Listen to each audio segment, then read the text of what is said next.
recently lost my hair to chemotherapy, and in the process of losing my hair, I had written a poem that I wanted to share with you all. As my hair thins out and balds and continues to fall, I'm reminded that my hair always changes when my life does. A terrible breakup, falling in love, becoming pregnant, healing from trauma, a diagnosis of breast cancer, and this time, chemotherapy. Every time all hair leaves this head, I gain immeasurably.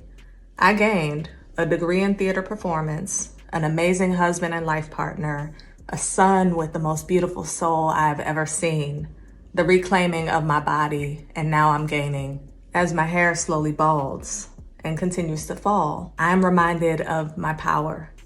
My ability to alchemize pain into pearls and wear them proudly. My ability to grasp my future into my own hands and take it where it feels right for me. I'm reminded of my mother, who taught me how to coordinate suffering and beauty in a way that defies logic. I am because she does. I peered at my hairline in my latest selfie. Ain't no baby hair no more.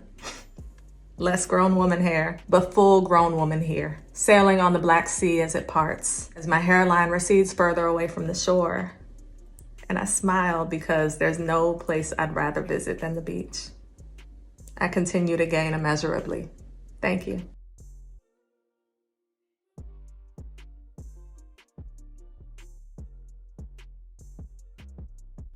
Hey y'all, how you doing? I'm sick. I am sick. My son was sick all last week, and I think I caught whatever he has. I am negative for COVID, thank God. But yeah, I've been miserable over these past few days. Yesterday, my throat was so sore that I couldn't eat or drink anything. I couldn't fathom it because of just how much my throat was burning.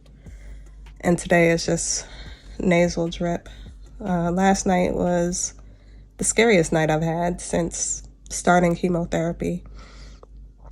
I vomited and there was nothing in my stomach, and that's the second time that's happened in this cycle. And my temperature spiked to 101.4, which, y'all, I felt delirious. But today is a better day. I had my checkup today and they did my blood work and my levels are looking good. But the thing that's keeping me in this challenge is just gratitude.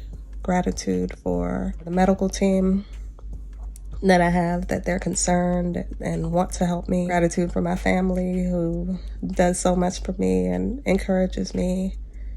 Gratitude for y'all, just the words of encouragement and the prayers, and gratitude that despite this being the hardest thing that I've ever dealt with, I'm still smiling. So yeah, I'm about to take a nap. Just wanted to check in. Take care. Bye. Hey y'all, how you doing? Just getting ready to do my eyebrows and my lashes and just felt like talking. So I have been sick for probably about the past 3 days. My child was sick all last week and I think I caught whatever he had. And when I tell you, it's already hard to deal with chemotherapy and the side effects of that, but then you add a sinus infection on top of it. Y'all, it was hard. It's been hard, but I'm coping. 2 nights ago, I had the worst night that I've had, or just the worst day that I've had since I've started chemotherapy. Just this chemo cycle, so I get chemo every 2 weeks. This one has just been rougher, and yeah, I've vomited 3 times. I have had more than one day where I just couldn't eat.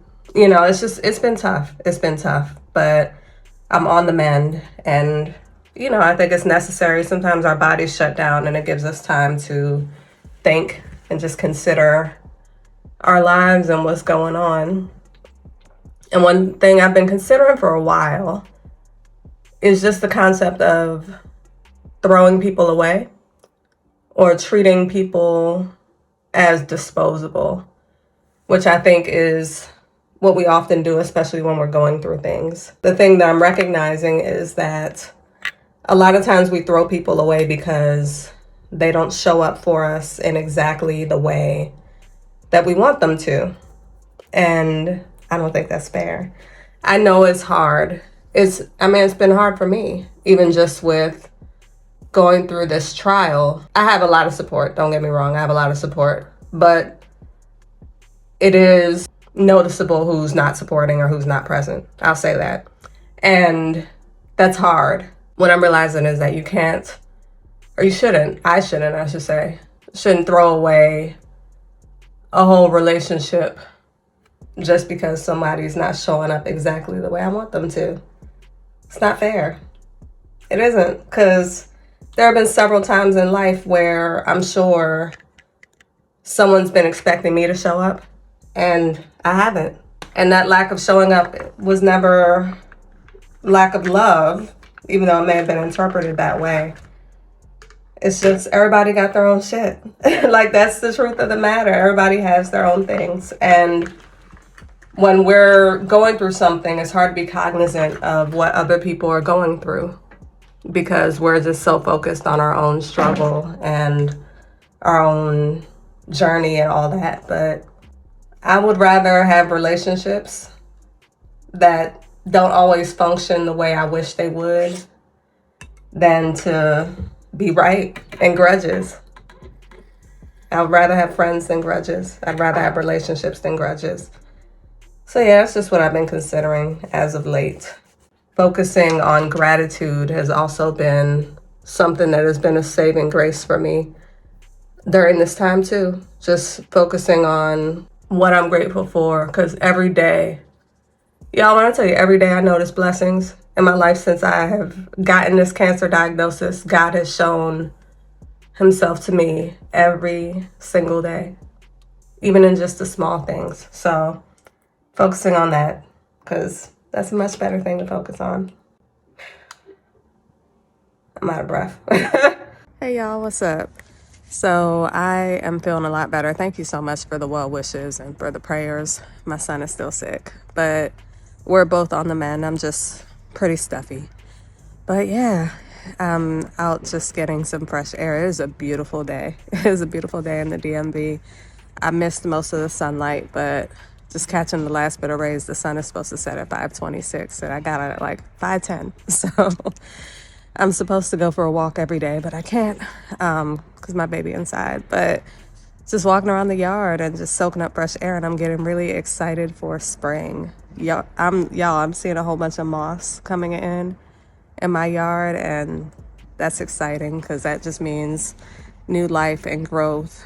I don't anticipate that I'll be able to garden as much as I did last year since I'm in chemo now, but hey, I might be able to do a little something because the moss is showing me that the soil is healthy, and that's exciting. So just saying hey. That's all I'm here for. Just say hey real quick. I hope everybody's doing well. Take care. Bye.